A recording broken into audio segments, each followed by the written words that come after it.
Hey, what's going on YouTube? Marine X back at it again. This is all the tech that I use for my everyday carry. You know, maybe not necessarily something that you need for your entire loadout, but this is the type of stuff that helps me function every single day, whether only in the man cave or going out and about. It's pretty much a comprehensive list of everything that I like to use just in case I'm going to be knocking out some tasks for the day. So let's just go through my everyday carry tech. Now, I've done a video on my summer everyday carry. I'll link that up, guys, for you so you can check that out as well.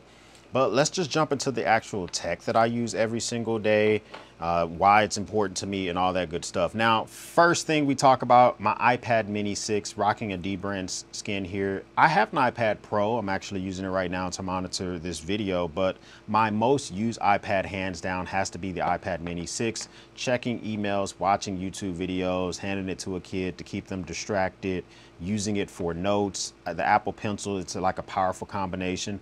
I'm excited to see what they come up with when it comes to the iPad Mini 7, whenever that gets announced. But for now, this is kind of my go-to when it comes to anything around the house. Now, if I do need that bigger solution inside the house to quickly respond to emails, I normally will bust out the iPad Pro with the Magic Keyboard and type out emails even faster. But just for some quick one-liners, or if I don't mind typing on the screen for an email, if you're looking for something, I would try to get an iPad Mini 6 used on eBay, or maybe even look at an iPad Mini 5, but those have the big bezels and I think it has a button on it. This one, they went to USB Type-C. They got rid of the button.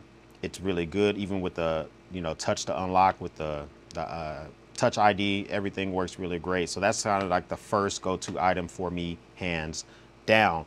I've talked about this so many times, numerous amounts of times, but we got to talk about the RayBan Metas. Now, I specifically have the Wayfarer. I think they have a more circular looking one. I forget what that one is called. I've talked about this before. I'll link up the full video I've done on these bad boys. If you get these, make sure you get them in the clear to transitions. Now, they're not going to be as strong as a normal pair of sunglasses, but at least you can use them indoors. You won't look crazy using sunglasses indoors. Talked about this before. Now you can record videos up to 3 minutes long, vertical content, you know, take a quick photo of your kids, use stuff for Instagram Reels, post photos. I really like these because it really helps me capture everyday moments. RayBan Metas, I can't recommend those enough, especially the charging case. It's very just slick looking. It looks like a regular pair of sunglasses charging case, USB Type-C, very, very discreet on the bottom. That brings me to the next item that I use is an Apple AirTag. I need to be able to find my devices very easily. I use AirTags all over the place. I use the Finder cards by Esker, but I use a lot of Apple AirTags. Be able to find this around the house. I'll put some of this stuff with my tool sets if I'm going out and about. You know, a thief is going to be a thief.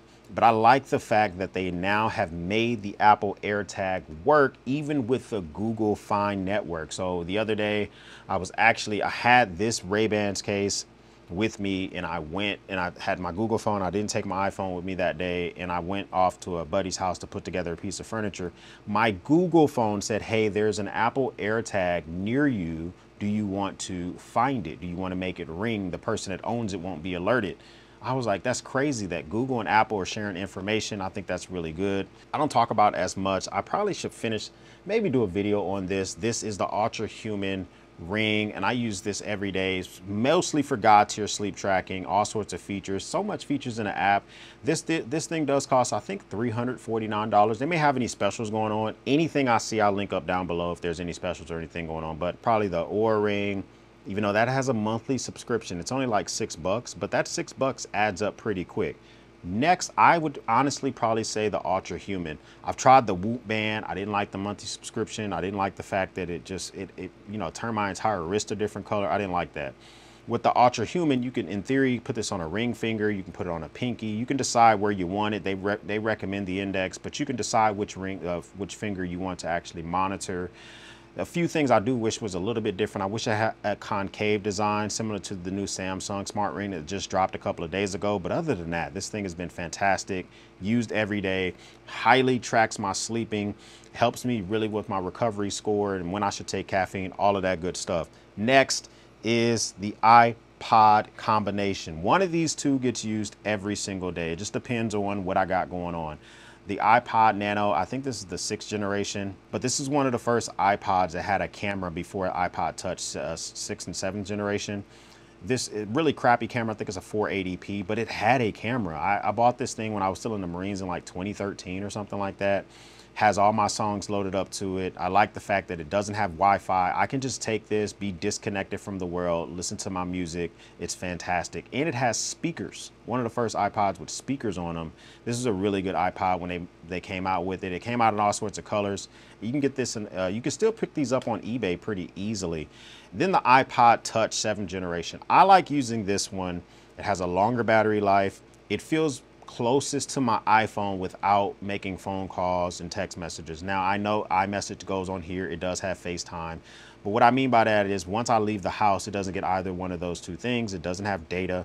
So I can take this, makes it feel like I'm still using my iPhone or using something close to it, and have a lot of the features that you necessarily wouldn't get to be able to disconnect from the world. Take this to the grocery store, do my shopping.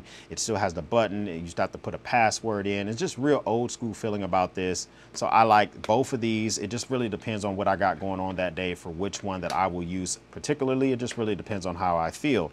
Doesn't matter which way I go. The way that I rock these bad boys is with the EDC Albas. These headphones are fantastic. And well, let me rephrase that. These are in-ear monitors, not headphones, okay? But they're really sleek. They have really great drivers. I think they're planar drivers. And this little hole in the middle really helps to drive the bass better than some of the other IEMs that I own. I own 3 or 4 pairs of IEMs. These are my favorites, hands down. I've even had other companies hit me up since I did this review to send me theirs, and I was like, I found what I need. I don't feel the need to get another pair. Now, I guess we should mention the way I keep stuff charged up. So this is the Charge. This is the Charge. I think this is their 20,000 milliamp hour. This is an airline safe power bank. Now I do have the Nicor battery banks and all that other type of stuff, but I need a bigger battery bank when it comes to charging the iPad or charging either one of my laptops. I mean, the thing will guzzle up a battery bank easily. So if I'm gonna be going to one of my favorite coffee shops near me, shout out to Black Rock Coffee, and using it, you know, stopping there for 30 minutes to an hour, this thing can help juice up the PC and or the Mac very easily, or juice up my iPad mini if I need it. I like the fact that it has like this little digital OLED display on the front, tells you what the output is, the input is, how much longer this battery bank will last if you're whatever device that you're charging. Another piece of tech that I've used, the Olight Arc Felt. Now this is the UV version. They just came out with this colorway. They're having a sale right now for Olight, and I wasn't gonna let them send this to me. You know, I already have a couple Olight Arc Felds, and the one that I had, I didn't see a purpose of just getting another one just to get it, but it does have subtle improvements, which makes a lot of sense, especially if I'm using it around the man cave. So my EDC flashlight that goes in my pocket right now is the Ace Beam Pocket Light AA battery. But this normally just sits on my desk, or it sits in a pouch or whatever. Or if I'm quickly doing something on my engine, I can literally kind of put this into my dreads, which you shouldn't do, but you can put this on my dreads and I can let this thing shine into the well bay or to my vehicle so I can search for something. So they changed the pocket clip. They made it a little bit less of a lip on the new, the Arc Felt UV versus the Arc Felt Laser. So it doesn't feel as bulky in the pocket, so I can appreciate that. And they actually add some jipping on the side, so it makes it a little bit easier to grab this thing out of the pocket and it doesn't slip. So you can get I also used to own the Arc Felt Pro, which was really, really big. It had the laser, the UV, and the light. I like the fact that you can buy this in the kelvins that you want. This is a 5700 to 6700 Kelvin. If you want it to be even warmer, they sell that. I think it goes down to 3400 Kelvins, depends on what you need. This new colorway is okay. I mean, it's cool. If you're into like being able to, if you're a collector of Olight stuff, then you're gonna like the new colorway. I still like the goated olive green color, but you might like, you know, you may be down with the new colorway that comes on that. So this normally just kind of sits and chills on the desk, kind of just sits there and just lives life. But it all kind of gets wrapped together around my phone, which is the Google Pixel 7. I cannot wait for the Google Pixel 9 series to drop. I'm getting something.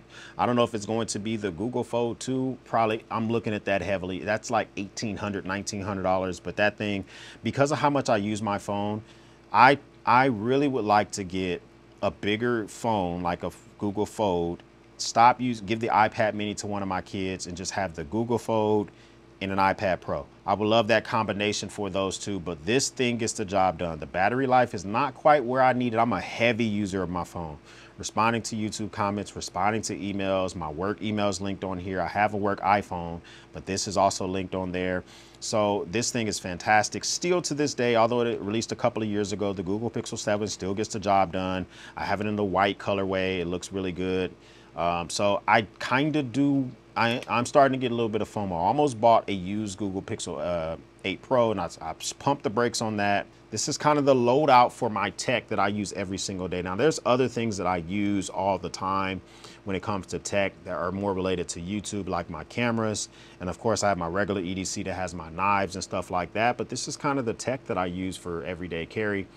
What do you use for EDC tech? What am I missing? What should I check out? What are some things that I've never seen or heard of before? I would love to know. If this is your first time stopping by, hit the subscribe button. I would love to have you a part of the battalion. If this is not your first time stopping by, well, thank you once again for watching me run my grape. For everyone else, we'll speak soon.